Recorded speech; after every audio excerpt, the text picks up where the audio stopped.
춘천중앙교회 온 지 2년밖에 안 되는데 벌써 고별 설교를 하게 된다니 마음이 참 죄송하고 무거운 마음인데, 그래도 춘천중앙교회에 있으면서 굉장히 행복했고 성도님들을 통하여서 큰 위로와 격려 그리고 힘을 얻고 돌아가는 것 같아서 너무 감사하고, 어디 가서든지 그 마음 변치 않고 최선을 다하는 그리고 정진하는 목회자가 되도록 하겠습니다. 예배의 회복이라는 제목으로 함께 은혜의 말씀을 나눌 때 우리 안에 마음 안에 있는 예배가 회복되고 하나님의 영광이 우리 삶 가운데 드러나는 귀한 삶이 되기를 주님의 이름으로 간절히 축원합니다. 하나님을 떠나 죄악을 저지르던 이스라엘 백성들이 하나님의 징계를 받고 바벨론의 포로가 되었습니다. 그러나 하나님은 그들을 포기하지 않으셨습니다. 완전한 멸망으로 버리신 것이 아니라 잠시 징계로서 그들을 바벨론 포로로 두셨습니다.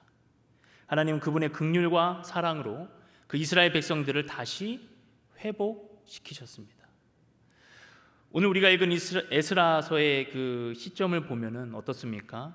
이스라엘이 그들의 죄악으로 멸망한 후에 바벨론 땅에서 70년간의 포로 생활을 합니다. 그 70년간의 정화의 시간을 갖고 하나님께서는 고레스, 그 페르시아의 초대 왕인 고레스 왕을 통하여서 이스라엘 백성들을 그들의 땅으로 귀환하는 놀라운 은혜의 역사를 허락해 주셨습니다.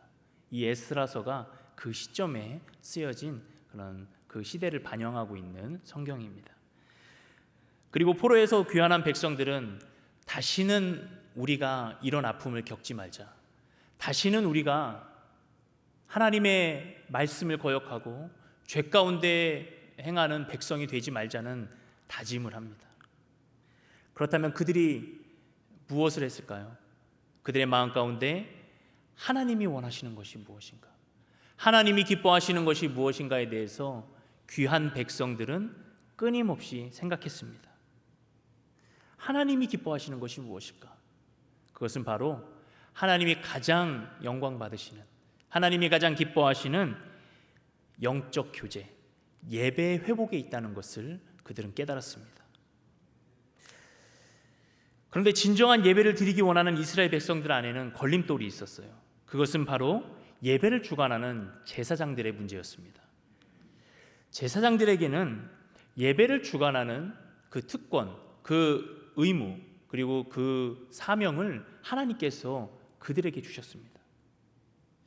그런데 오늘 본문 앞장인 2장을 보면은 귀한 백성들의 인구조사를 하면서 제사장 제도가 굉장히 문란해 있었다는 것을 이 귀한 지도자들은 깨닫게 되었습니다. 그리고 발견하게 되었습니다. 제가 2장 61절부터 63절을 한번 읽어보도록 하겠습니다. 제사장 중에는 하바야 자손과 학고스 자손과 바르실레 자손이니, 바르실레는 길르앗 사람 바르실레의 딸 중에 한 사람을 아내로 삼고 바르실레의 이름을 따른 자라. 이 사람들은 계보 중에서 자기 이름을 찾자도 얻지 못하므로 그들을 부정하게 여겨 제사장의 직분을 행하지 못하게 하고, 방백이 그들에게 명령하여 우림과 둠밈을 가진 제사장이 일어나기 전에는 지성물을 먹지 말라 하였느니라. 아멘. 인구조사를, 그 귀환한 백성들의 인구조사를 하다 보니까 제사장 제도가 굉장히 문란해 있고, 제사장이 되지 않아야 될 사람이 제사장이 되어 있으며 제사장으로 등록되어야 있어야 될 그 사람이 문서에는 없는 것입니다. 그래서 이게 어찌된 일인가 살펴보니까 특별히 아까 2장 61절부터 63절에 있는 사람 중에 바르실레라는 그 사람이 제사장의 이름에 없었습니다. 그런데 문제는 이 사람의 이름이 원래 바르실레가 아니에요. 바르실레 가문의 어떤 여자와 결혼을 해서 이름이 바르실레가 된 것입니다. 근데 이 지도자들은 보기에 이 바르실레라는 이름을 가지지 않은 원래 이 사람이 제사장 그룹에 있었지만 그 제사장의 일을 버리고 한 가문에 그저 사위로서 들어갔다는 것을 발견하게 된 것이죠. 제사장으로서의 하나님의 책무를 지녀야 될 사람들이 그 분열왕국 말기 시대에 사람들이 예배를 떠나고 하나님을 떠나고 정말 문란한 예배가 없어지는 그 문란한 생활 가운데 그들도, 제사장들도 그 자리를 떠나는 그런 상황들이 있었다는 것이죠. 심지어는 그 제사장직은 하나님께서만 허락하시는, 아론의 후손들을 통하여서 하나님께만 허락하시는 귀한 직분인데도 불구하고 돈으로, 그리고 능력으로, 자신의 능력으로 그것을 샀다는 것입니다. 그래서 원래 제사장이 되어야지 말아야 될 사람들이 제사장이 되면서 예배가 문란해지고 예배가 자기 것이 되고 예배가 하나님 중심이 아닌 것이 되어 버렸습니다. 하나님이 세우신 원칙을 따르지 아니하고 자신 중심으로, 그리고 물질 중심으로 예배가 흘러가다 보니까 그 분열왕국 말기에는 정말 문란한 그런 상황이 되었어요. 귀환에서 돌아와 보니까 여전히 그 상황은 변하지 않았습니다. 그래서 63절을 다시 보시면 우림과 둠밈을 가진 제사장이 일어나기 전에는 지성물을 먹지 말라 하였느니라. 이게 무슨 말입니까? 여러분, 우림과 둠밈이라는 것은 무엇인지 아십니까? 우림과 둠밈이라는 것은 그 뜻이, 우림은 빛이고 둠밈은 완전을 의미합니다. 우림이라는 것은 히브리어 알파벳 첫 글자인 알렙으로 시작하고 둠밈이라고 하는 것은 마지막 글자인 타우로 시작됩니다. 이 우림과 둠밈의 뜻은 하나님은 처음과 마지막이요 예와 아니오가 되신다는 뜻입니다. 여러분, 우림과 둠밈이라는 것이 무엇인지 한번 그림을 통해서 보도록 하겠습니다. 준비된 그림을 한번 띄워주시기 바랍니다. 여러분이 우림과 둠밈은 그냥 작은 돌입니다. 이것은 무슨 용도로 사용됐냐면 제사장들이 하나님께서 명령하신 것들에 대해서 그것을 선택하고 할 때 하나님께서 예스, 노 하시는 것을 뽑는 도구가 우림과 둠밈이에요.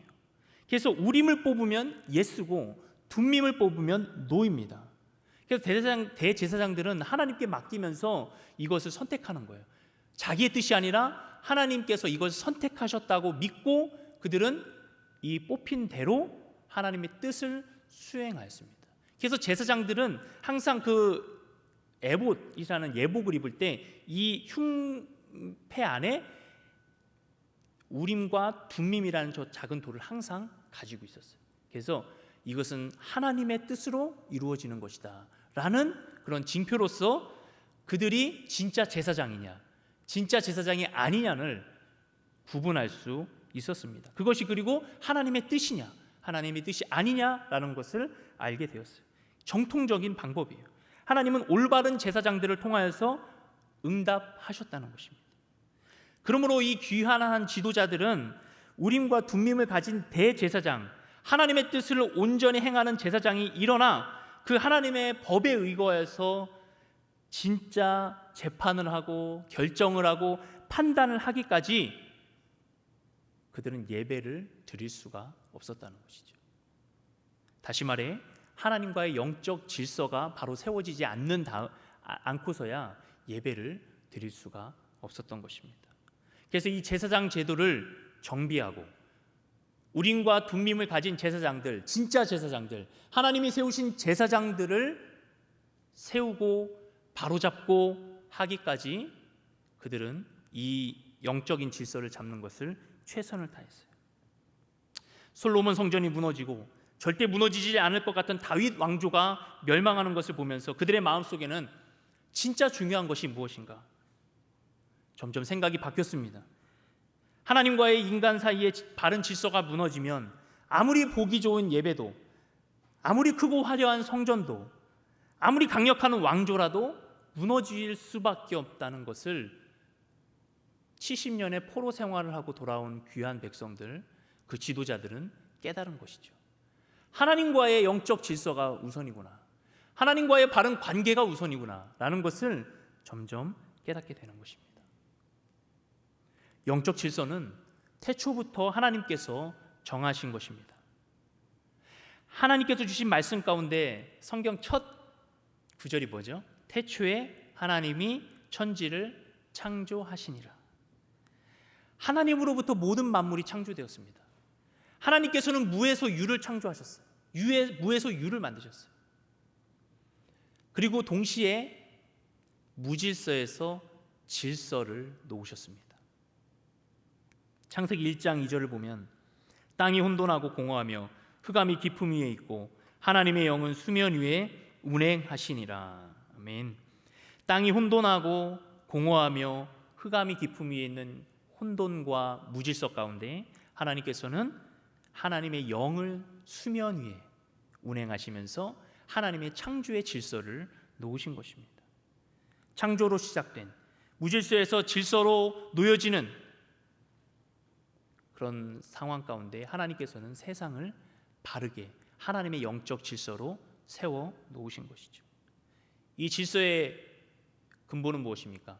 하나님이 첫 번째다, 하나님이 우선이다 라는 것을 우리에게 보여주는 것입니다. 모든 것은 하나님 중심이다 라는 것을 보여주는 거예요. 그것이 우리 인생의 가장 아름답고 자연스럽고 바른 길입니다. 왜냐하면 모든 만물이 하나님으로부터 나왔기 때문이에요. 하나님의 그 설계도면에 보면은 모든 것이 하나님은 정해 놓으셨고 질서 있고 하나님의 뜻 가운데 모든 것을 새겨 놓으셨습니다. 하나님은 6일 동안 세상을 창조하셨습니다. 창조하시면서 연신 이렇게 말씀하세요. 보시기에 좋았더라. 무질서에서 질서가 놓여질 때 보시기에 좋았더라. 그리고 마지막에 인간을 창조하시고 나서 모든 것이 완성되고 나서 하나님께서 말씀하시기를 31절에 창세기 1장 31절에 하나님이 지으신 그 모든 것을 보시니 보시기에 심히 좋았더라 말씀하시는 거예요. 하나님이 보시기에 좋은 것, 하나님의 영적 질서가 바로 놓여지고 하나님의 은혜가 시작되는 그 놀라운 상황이 하나님의 창조의 상황 가운데 들어 있다는 것이죠. 그러므로 우리 안에 하나님의 창조의 질서가 있습니다. 저는 거울을 보다가 종종 깜짝 놀랄 때가 있어요. 제 얼굴이 너무 질서가 있는 거예요. 눈이 2개, 코가 하나, 입이 하나. 얼마나 자연스러운 질서입니까? 제가 TV에서 연예인을 보다가 깜짝 놀라요. 저랑 비슷해요. 눈이 2개, 코가 하나, 입이 하나. 그 모든 것들이 하나님의 섭리 안에서 자연스럽게 우리에게 주어진 것입니다. 시편 139편 14절은 우리에게 이렇게 말하죠. 내가 주께 감사하옴은 나를 지으심이 심히 기묘하심이라. 주께서 하시는 일이 기이함을 내 영혼이 잘 아나이다. 사랑하는 성도 여러분, 우리 안에 하나님의 영적 질서가 있는 줄을 믿습니다. 창조의 질서의 집합체가 바로 우리예요. 우리의 온 세포 속에 하나님을 경외하는 DNA가 있습니다. 에덴 동산 중앙에 있는 선악과 역시 어떤 사람들은 왜 하나님께서는 그것을 만들어 놨느냐라고 원망할지 모르지만 우리 믿는 사람들은 그게 어떤 의미입니까?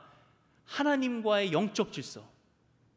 우리는 피조물이고 하나님은 창조주시고 그 선악과를 볼 때마다 그 동산 나무의 그 안에 있는 그 나무를 볼 때마다 하나님은 우리를 창조하셨구나. 하나님이 주인이시구나 라는 것을 알게 하시려고 하나님께서는 그 질서 가운데 그것에 놓아두신 거예요.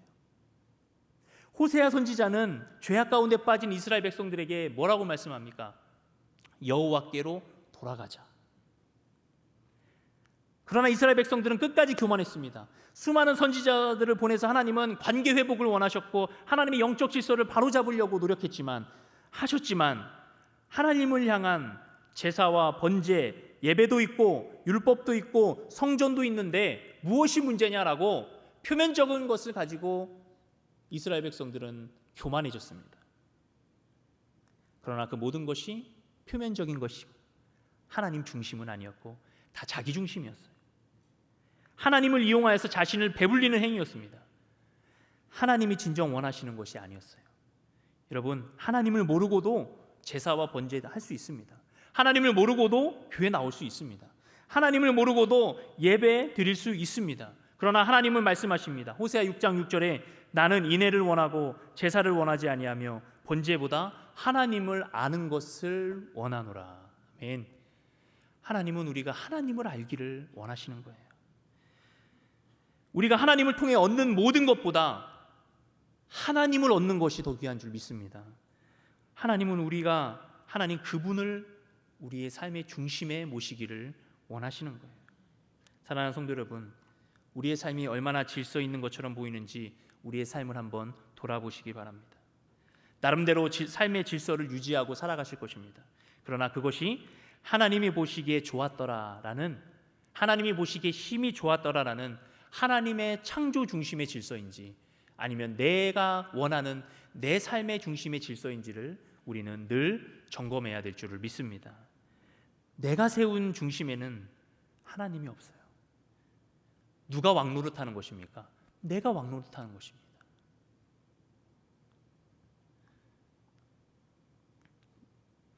지금 뉴스들을 보거나 교회 상황들을 보면은 특별히 목회자들과 교회 지도자들이 영적 바른 질서를 세워야 할 필요가 더욱 느껴지고 있습니다. 성도들의 존경과 대접 등을 등에 업고 자기가 왕이 되진 않았는지, 자신의 왕국을 세우는 그런 일은 없는지 우리가 돌아봐야 된다는 것이죠. 우리 주변에서 그런 교회들이 얼마나 빠른 속도로 무너지고 있다는 것을 우리는 보게 되지 않습니까? 이 시대의 교회를 위해, 특별히 교회 목회자들과 지도자들, 교회 여러 직분자들을 위해서 우리 모두가 합심해서 기도해야 될 때임을 분명히 믿습니다. 이 시대의 교회가 영적 질서를 바로잡아야 돼요. 내 중심의 교회가 아니라, 내 거가 아니에요. 하나님 거예요. 하나님 중심의 교회를 세워야 될 줄을 믿습니다. 이 자리에 앉아 우리는 예배를 드리면서 늘 확인해야 되는 것은 하나님이 내 삶의 왕이십니다.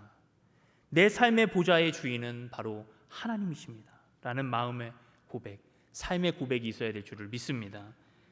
이런 하나님과의 영적 질서가 바로 잡히니까 이제 자연스럽게 어떻게 되는 거예요? 예배가 회복되는 것입니다. 오늘 본문의 에스라 3장 2절과 3절을 제가 읽어보겠습니다. 요사닥의 아들 예수아와 그의 형제 제사장들과 스알디엘의 아들 스룹바벨과 그의 형제들이 다 일어나 이스라엘 하나님의 제단을 만들고 하나님의 사람 모세의 율법에 기록한 대로 번제를 그 위에서 드리려 할새 무리가 모든 나라 백성을 두려워하여 제단을 그 터에 세우고 그 위에서 아침 저녁으로 여호와께 번제를 드리며. 제사장 제도가 바로 세워지고 그리고 영적 질서가 바로 잡히면 예배가 회복되는 것입니다. 이스라엘 백성들이 예배를 사모하게 되었습니다. 영적 질서의 회복이 일어나니 그 질서 안에서 하나님과 참다운 교제를 하고 싶은 마음들이 그 백성들, 귀한한 백성들에게 불일 듯 일어나게 되었습니다. 그러나 두려운 것이 있었어요. 그것은 뭐냐면 그 땅이 70년 동안 비어 있었어요. 그 땅이 그냥 빈 채로 있었을까요? 다른 이방 민족들이 들어와서 그 땅을 차지하고 있었습니다. 이스라엘 백성들이 범죄로 말미암아, 죄악으로 말미암아 포로로 잡혀가 있는 동안에 그 땅을 이방 민족들이 와서 자신의 터전처럼 그렇게 사용하고 있었기 때문에 이스라엘 백성들이 다시 돌아왔을 때 그 소유권을 주장하기가 참 어려웠어요. 물론 하나님께서 주신 것입니다. 그러나 그들을 어떻게 대처해야 될까? 그들이 위협해오지는 않을까? 그들이 공격해오지는 않을까? 그런 두려운 마음이 있었습니다. 그래서 제가 이 본문을 다시 한번 세번역 성경으로 보게 되었어요. 에스라 3장 3절은 세번역 성경이 이렇게 고백하고 있습니다. 말씀하고 있습니다. 그들은 그 땅에 사는 백성들이 두렵기는 하지만 제단이 서 있던 옛 터에 제단을 세우고 거기에서 아침 저녁으로 주님께 번제를 드렸다. 제가 이 세번역을 보여드리냐면 많은 어떤 주석 학자들이, 성경을 연구하는 자들이 이것이 원문에 더 가까운 해석이다라고 이렇게 많이들 말하고 있기 때문이에요. 그러니까 여기서 중요한 것은 그 땅에 사는 백성들이 두렵기는 하지만, 두려운 마음은 누구에게나 있습니다. 누구든지 인간의 육신의 몸을 입고 있는 사람들은 두려움이 엄습해 올 때 두려워하는 것은 당연합니다. 그러나 지금 이 성전을 짓는 자들, 그리고 예배를 회복하는 자들에 있어서 가장 먼저 해야 될 것은 뭐냐면 하나님을 바라보는 예배의 훈련을 가장 먼저 해야 되는 것을 이들이 알고 있었습니다. 여러분, 두려운 상황을 보면 두렵지만 두려운 상황을 보지 않으면 두렵지 않습니다. 베드로가 예수님이 물 위로 걸어오라 했을 때 예수님만 바라볼 때는 걸어갈 수 있었지만 풍랑을 바라볼 때는 빠졌습니다. 두려운 상황을 바라보면 두려울 수밖에 없습니다. 그러나 하나님께서는 오늘 우리에게 말씀하세요. 두려운 상황을 바라보지 말고 나를 바라봐라. 하나님을 바라봐라 말하는 거예요. 여러분, 우리가 바라봐야 할 대상은 누구입니까? 바로 예배 받으시기에 합당하신 하나님이신 줄을 믿습니다. 70년 동안 주인 행세해온 그들이 공격해오기를, 예배를 드리는 우리를 공격해오지는 않을까 두려운 마음이 있기는 하였지만 그들은 예전에 70년 전에 그 조상들이 하나님 앞에 예배드렸던 그 장소에다 다시 터를 세우고 예배를 드리기를 시작한 것이에요. 하나님만 바라보는 예배에 집중하기 시작하면 우리의 찬송의 고백은 세상과 나는 간 곳 없고 구속한 주만 보이도다, 이 고백이 나오게 되는 줄을 믿습니다. 세상과 나는 간 곳 없고 구속한 주님만 바라보게 되는 거예요. 두려운 상황에 두려워할 수밖에 없는 이 세대입니다. 두려운 상황들이 지금 우리의 삶에 많이 있습니다. 그러나 두려워야 될 상황에 두려워하지 않는 능력은 하나님만 바라보는 예배의 회복에 있다는 것을 분명히 믿고 온전하고 진실한 예배자가 되시기를 주님의 이름으로 간절히 축원드립니다. 수많은 두려움 가운데 하나님만 바라보면 승리할 수 있습니다. 여전히 하나님은 살아계시며 이 모든 상황을 알고 계시고 계획하고 계시고 주관하고 계시기 때문입니다. 하나님의 뜻을 알고 세상 앞에 두려워하지 않을 수 있는 방법은 하나님과의 친밀한 교제, 하나님과의 그런 영적 교제, 예배를 온전히 회복하여서 우리 안에 두려움을 하나님의 은혜로 채우는 것인 줄 믿습니다. 예배 안에 하나님을 찬양하고 기도하며 말씀 가운데 나아가는 그런 모습들이 있습니다. 여러분, 찬양을 뜨겁게 하고 기도를 깊이 하고 말씀을 사모하면 내 안에 있던 세상 근심은 사라지게 돼 있는 거예요. 귀한 지도자들 역시 이들에게 하나님을 예배하는 것을 철저히 훈련시켜야 되겠다. 예배를 온전히 회복해야 되겠다. 그것이 지금 저렇게 두려워하는 사람들을 군사적 어떤 그런 힘으로 위로하거나 우리에게는 큰 힘이 있다, 페르시아가 우리를 도와주고 있다라는 어떤 위안보다 하나님이 우리와 함께 하시고 있다, 하나님이 지금 우리를 인도하고 계시고 이 예배를 주관하고 계신다는 것이 훨씬, 아니 근본적으로 더 큰 위로가 되는 거예요. 여러분, 험난한 세상 가운데 어디에다 위로를 삼겠습니까? 사람 바라봐도 잠시뿐입니다. 세상 바라봐도 쉴 곳 없습니다. 오직 주님 품이 가장 안전한 안식처가 된다는 것을 분명히 믿으시기 바랍니다. 하나님의 품이, 하나님의 은혜가 우리 안에 있는 순간 담대한 마음이 생기는 거예요. 주변을 바라보기보다 하나님을 바라봐야 돼요. 그리고 우리는 어떤 사람이 돼야 돼요? 히브리서 11장 1절 2절 말씀에 보면 그러므로 형제들아 내가 하나님의 모든 자비하심으로 너희를 권하노니 너희 몸을 하나님이 기뻐하시는 거룩한 산 제물로 드리라. 이는 너희가 드릴 영적 예배니라. 아멘. 우리는 예배 받으시기에 합당하신 하나님 앞에 거룩한 산 제물이 되는 거예요. 이전에 구약의 제물들은 죽어서 닭을 뜨고 하나님 앞에 번제로 드렸다면 지금 우리의 예배는 살아있는 제물이에요. 우리가 온전히 드리는 하나님 앞에 순종된 제물이 되어야 될 줄을 믿습니다. 그리고 뭐라고 말씀하시는 거예요? 이 세대를 본받지 말라. 그리고 마음을 새롭게 함으로 변화를 받아라 라고 말씀하고 있는 것입니다. 이 세대를 본받지 말고 마음을 새롭게 함으로 변화를 받아서 하나님의 기뻐하시고 선하시고 기뻐하시고 온전하신 뜻을 우리가 발견하기만 하게 되면 세상에 있던 일들이 그렇게 중요하겠습니까? 하나님의 뜻이 중요하게 되는 것이죠. 하나님의 뜻이 내 안에 있다면 그 뜻을 어떻게든 하나님의 영광으로 이루어 드리려고 얼마나 우리의 삶 가운데 애쓰겠습니까? 얼마나 우리의 삶 가운데 하나님을 향한 그런 열정이 타오르겠습니까? 여러분, 거룩한 산 제물이 되시기를 주님의 이름으로 간절히 축원드립니다. 거룩하게 살아있는 제물, 하나님이 쓰시기에 합당한 제물, 순종의 제물. 순종에는 세 가지가 있죠. 순종, 나는 순종이다. 나는 잡종이 아니라 순종이다. 그냥 나는 순종하는 사람이다. 그렇게 되면 우리 그리스도인들은 낚싯대의 낚싯줄이 아니라 사람을 낚는 어부가 되는 거예요.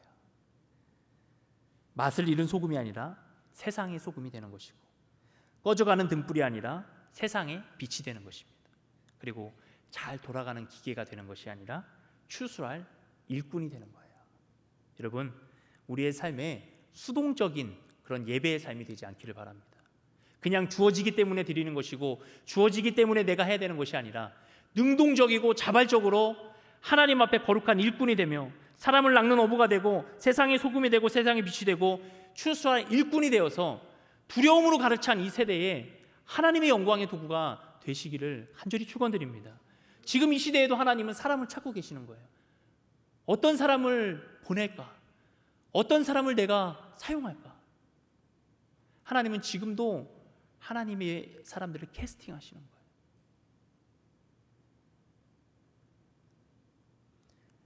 하나님의 영적 질서가 회복되고, 그리고 자연스럽게 예배가 회복됩니다. 그리고 그 안에 자발적인 헌금이 있습니다. 이제 모든 것이 갖추어졌습니다. 마음의 성전이 무르익었어요. 이제 상징적인 눈에 보이는 성전을 짓기 위해서 물질이 필요합니다. 마음의 성전이 완성되고 두려움 없이 하나님만 바라보는 신앙인들에게 이 헌금은 무엇이에요? 하나님께 드리는 자발적이고 기쁨의 예물인 것입니다. 5절을 보십시오. 5절에 그 후에는 항상 드리는 번제와 초하루와 여호와의 모든 거룩한 절기의 번제와 사람이 여호와께 기쁘게 드리는 예물을 드리되라고 말씀하고 있습니다. 성전을 짓는 데 쓰이는 그 예물들, 모든 백성들이 기쁨으로 예물을 드리는 것을 볼 수 있습니다. 억지로 헌금을 만들어낸 것이 아니라 자발적으로 기쁘게 사랑하는 마음으로 헌금을 드렸다는 거예요. 여러분, 은혜가 있는 곳에 왜 헌신이 없겠습니까? 은혜만 있으면 헌신이 가능합니다. 우리 교회에 은혜가 가득 차다면 헌신은 자발적인 것입니다. 모든 성도들이 하나님의 은혜를 깨닫게 되면 이곳 저곳에서 하나님을 향한 헌신의 역사들이 일어나게 되는 거예요. 이와 비슷하게 광야에서 출애굽한 백성들이 하나님의 성소를 지을 때의 사건도 있습니다. 성소를 짓기 위하여 지파마다 이렇게 알리니까 자원하는 예물들을 계속 가지고 오는 거예요. 그래서 모세가 성전을 짓기에 예물들을 모으다 보니까 너무 넘치는 거예요. 예물들이. 그리고선 출애굽기 36장 7절에 이런 말씀이죠. 있는 재료가 모든 일을 하기에 넉넉하여 남음이 있었더라. 그 광야 가운데 있는 백성들이 광야를 지나면서 마지막 순간까지 깨달은 건 무엇입니까? 내가 출애굽할 때 가지고 싸들고 나온 내 보따리, 내가 가지고 귀중하게 여겼던 그 모든 것들이 이 광야를 지나면서는 아무 소용이 없구나. 오직 하나님의 은혜가 아니면 나는 이 광야에서 살아남을 수 없었겠구나라는 그 자발적인 고백이 있었기 때문에 이 예물은 하나님께 드리는 거예요. 광야를 지나면서 그 예물이 내 삶에 필요하고 정말 내가 그것들을 이용해서 다른 사람들보다 더 따뜻하고 때로는 더 시원하게 지낼 수 있는 그런 용도로 쓰였다면 누구 하나 예물을 낼 수 있었겠습니까? 자기 자신을 위해서 썼겠죠. 그러나 광야를 지나는 수많은 출애굽한 백성들이 깨달은 거예요. 이 광야는 하나님의 은혜가 아니면 지나갈 수 없구나. 이 물질로는, 내 능력으로는 지나갈 수 없구나. 그 고백이 있었기 때문에 그 예물을 하나님 앞에 드리는 것입니다. 여러분, 우리의 삶이 광야입니다. 우리의 삶을 지날 때 무엇이 필요합니까? 때로는 물질도 필요하고, 때로는 내 능력도 필요하고, 때로는 여러 가지 내 육신의 필요들이 많이 있습니다. 그러나 근본적으로 중요한 것은 무엇입니까? 하나님의 은혜가 아니면 이 광야 같은 세상 지나갈 수 없다는 것이 우리의 고백인 줄 믿습니다. 그리고 내가 가진 재물, 그것이 다 하나님께로부터 왔구나, 하나님의 것임을 고백하는 거예요. 여러분이 광야 같은 세상에 무엇이 나를 보호해 줍니까? 무엇이 내게 필요합니까? 하나님의 은혜만이 필요한 줄을 믿습니다. 그렇게 고백한다면 우리 안에서 예물을 드리는 것은 기쁨이 될 수 있어요. 자발적이 될 수 있습니다. 감사함으로 드릴 수 있는 거예요.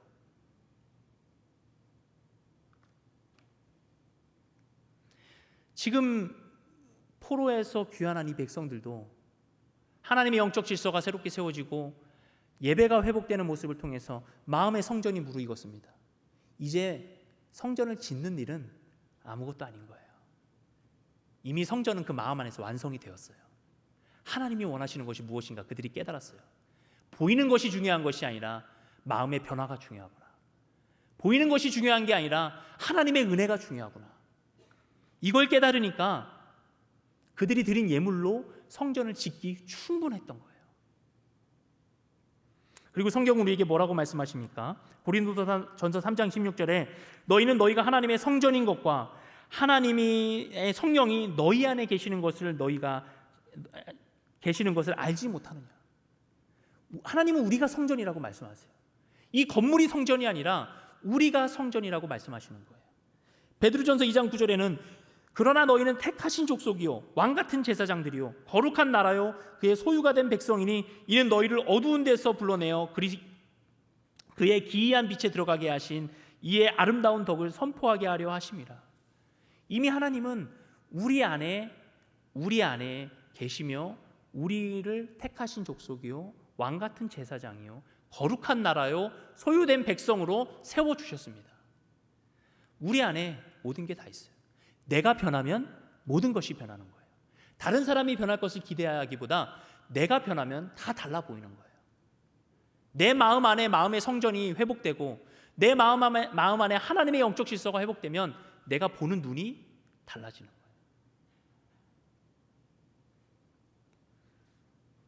그리고 이제 이스라엘 백성들 안에 하나님의 성전이 지어지기 시작합니다.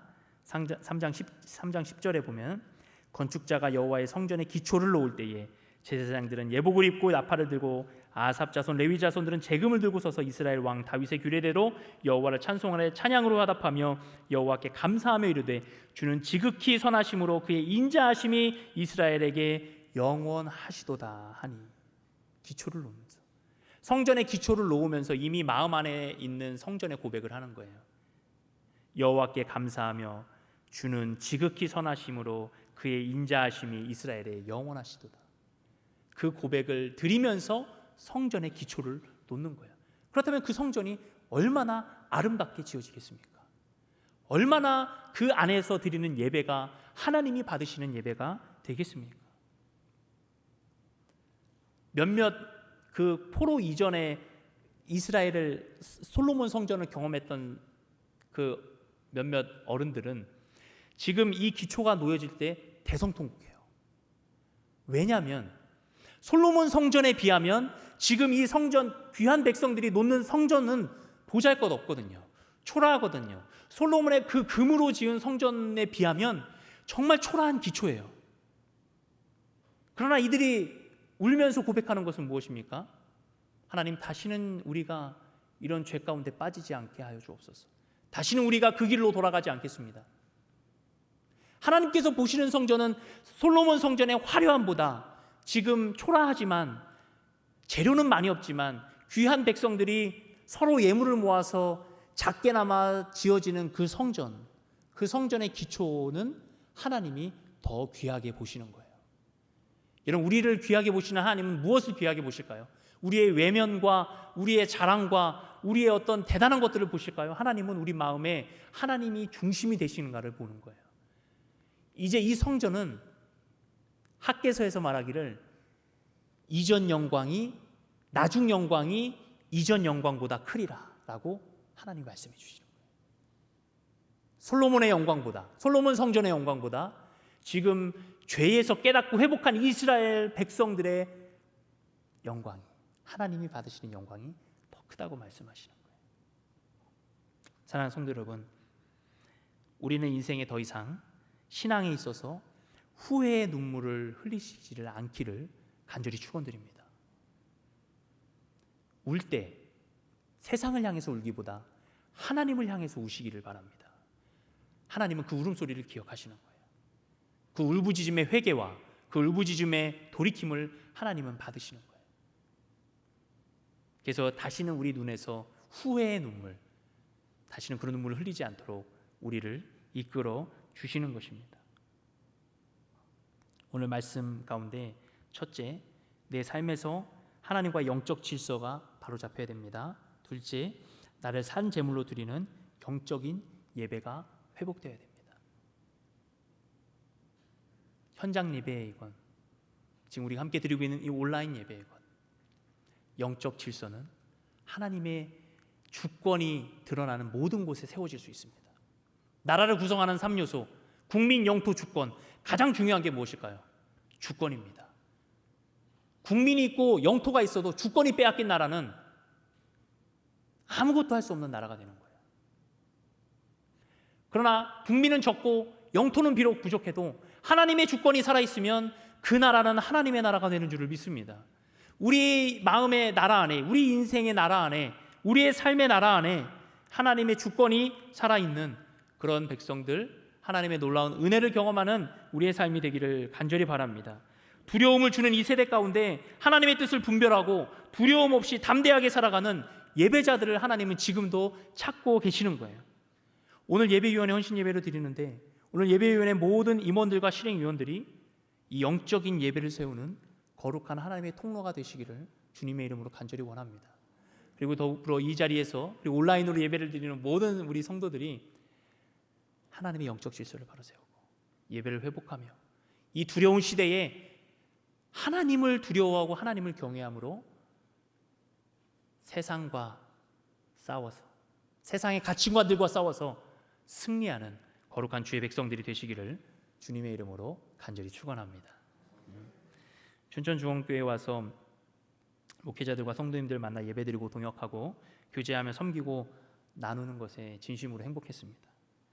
춘천중앙교회는 이름 그대로 춘천의 중심이 되어서 죽어가는 영혼들의 구원의 방주가 되어야 될 줄을 믿습니다. 코로나로 인하여 주춤하지만 온 성도들이 한 마음이 되어서 온 성도들이 예배를 사모하고 온 성도들이 영적 질서를 바로 세워서 하나님이 주신 지혜로 이 모든 난국, 이 모든 두려움 가운데서 하나님의 은혜로 승리하는 귀한 우리 모두가 되기를 주님의 이름으로 간절히 축원합니다. 기도하겠습니다.